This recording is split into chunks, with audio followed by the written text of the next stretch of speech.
right, when you are writing reports, now this is chapter 10 on talking about effective sentences. Now, hopefully, a lot of what's in this chapter you're already familiar with simply from having taken freshman composition. But some points to think about using lists instead of just writing long sentences. Um, Find ways to emphasize the new and important information you're providing. Choose an appropriate sentence length, and in this case, in general, an average of 15 to 20 words is effective for most technical communications. When you start getting below 10, the sentences seem choppy. A series of sentences of 35 words or more get really demanding, hard to read. We've talked about white space in paper. You can see here I've got all these nice little white areas in here. It makes the text more inviting to the reader.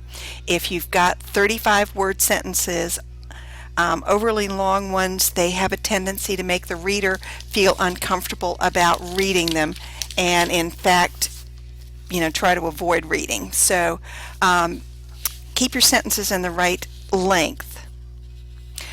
Page 233 had a section that talks about how to set up your bulleted lists. Real subjects, make sure you are actually using the word that talks about what you are trying to get to.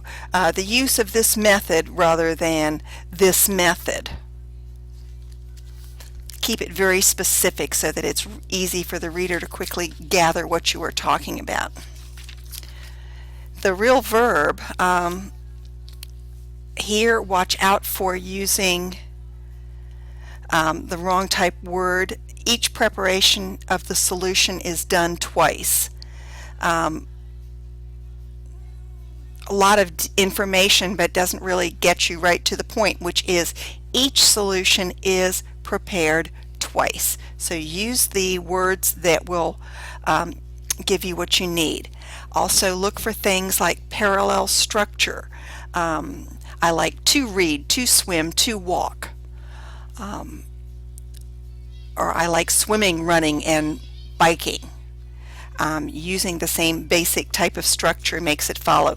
It's also possible to use, for example, the same basic sentence beginning in every paragraph. That's also parallel structure. Be very effective as you are using your modifiers. Make sure that what you've said is indeed going to be clear.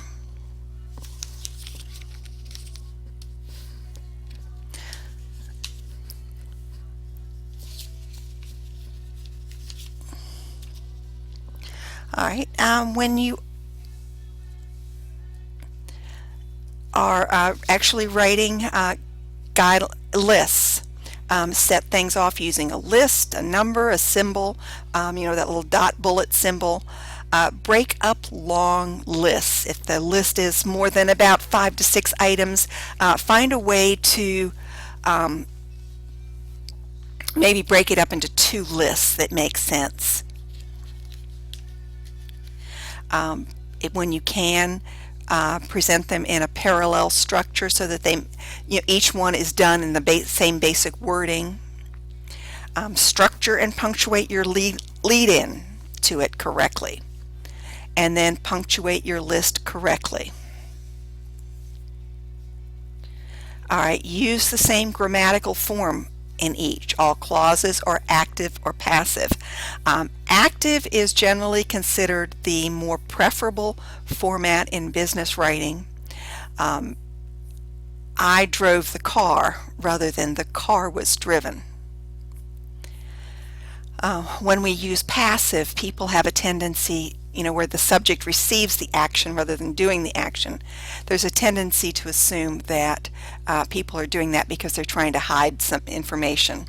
If your mom said, "What happened?" and you said, "The cookie jar was broken," that's an attempt to get out of the fact that you broke it.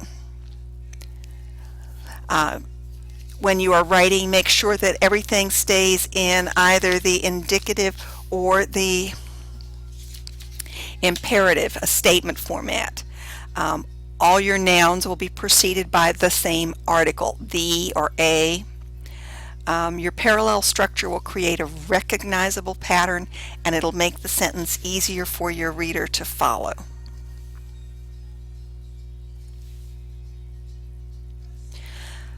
All right, use your modifiers effectively. Distinguish between restrictive and non-restrictive modifiers. Restrictive are those modifiers that you have to have because it's important.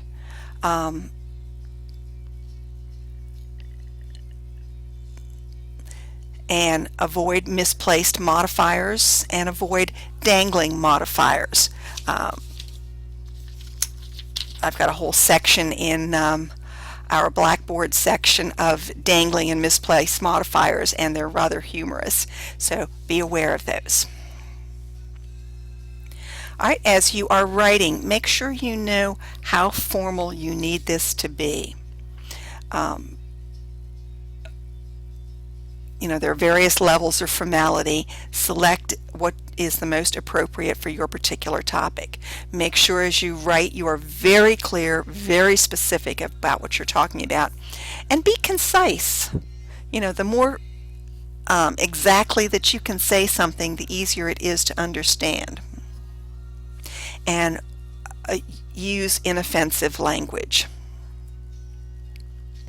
All right, the 3 levels of formality: informal, moderately formal, or highly formal.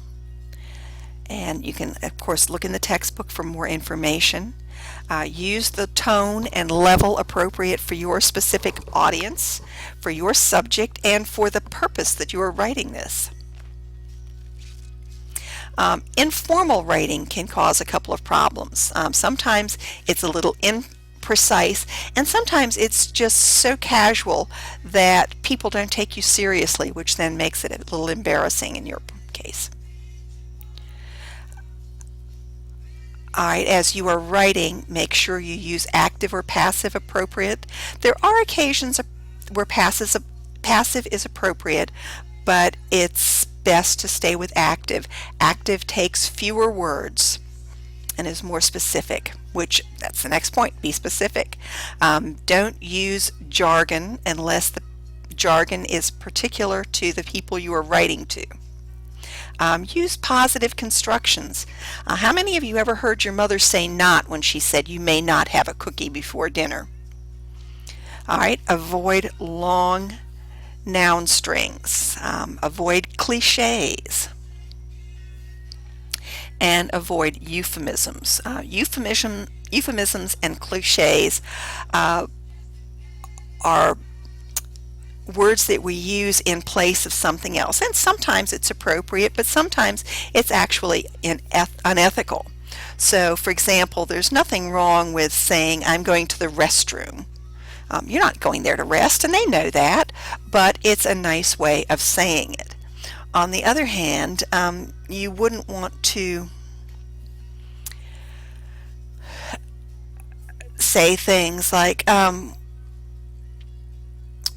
people are going to be made redundant, when they are not clear about the fact that redundant means that we've got more people than we need, therefore we're going to have to lay off some people. Say what you mean that your reader will understand. Using your active and passive, again, as we've talked about it, active is the preferred. In active voice, a subject is doing an action. You would only use the passive when you really are trying to avoid knowing who is doing the action. Use these techniques when writing specifically. Be precise. Use adequate detail and avoid being ambiguous. You know, when someone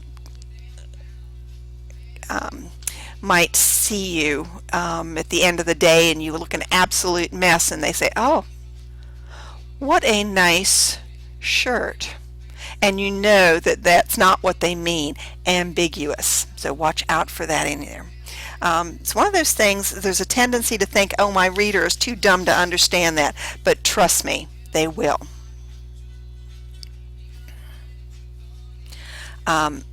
Your jargon can be imprecise, it can be confusing, it's seen as condescending if you're using it outside of the specific group, and it can be intimidating. I mean, you know, this is a Navy town, and you know what it's like when people start talking in Navy talk. Be concise, avoid obvious statements, avoid fillers, lots of extra information, unnecessary prepositional phrases, wordy phrases. Have a look on page 248 where it shows you things like my sister's absolutely favorite at this point in time, because it sounds so nice, but what she really means is right now. So say what you really mean. Sexist language is something that we also need to be aware of.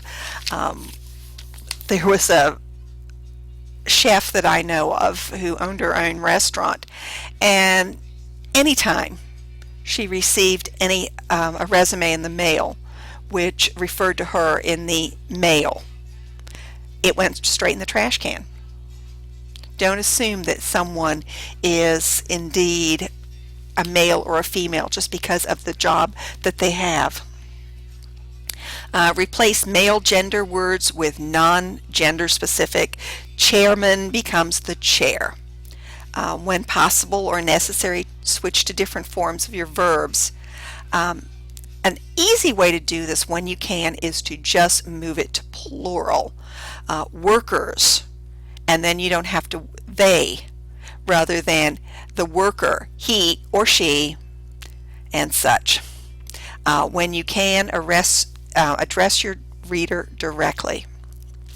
In some cases, and there were actually computer programs in the 70s which would go through and count how many times people used he and she.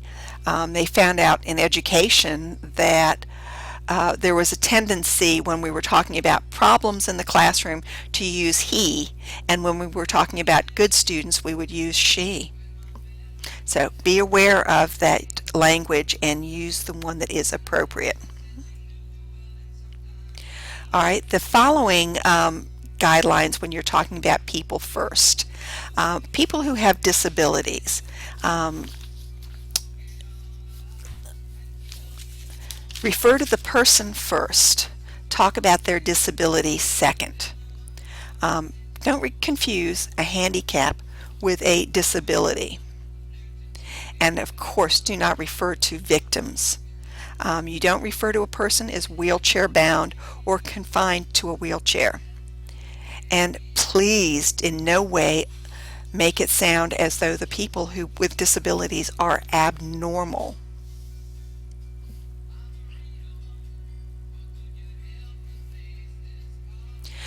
All right, when you are, you're sometimes going to be writing things for people in other countries. When you're doing so, make sure that you are very careful that you use short sentences, making it easy to translate.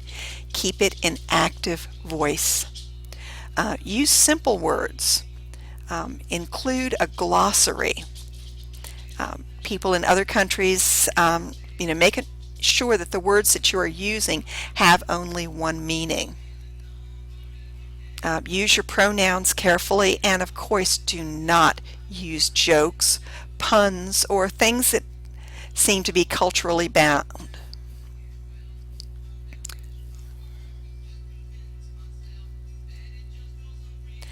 All right, folks, that's Chapter 10. Take your time as you're looking at your information and make sure that you keep things concise and exact.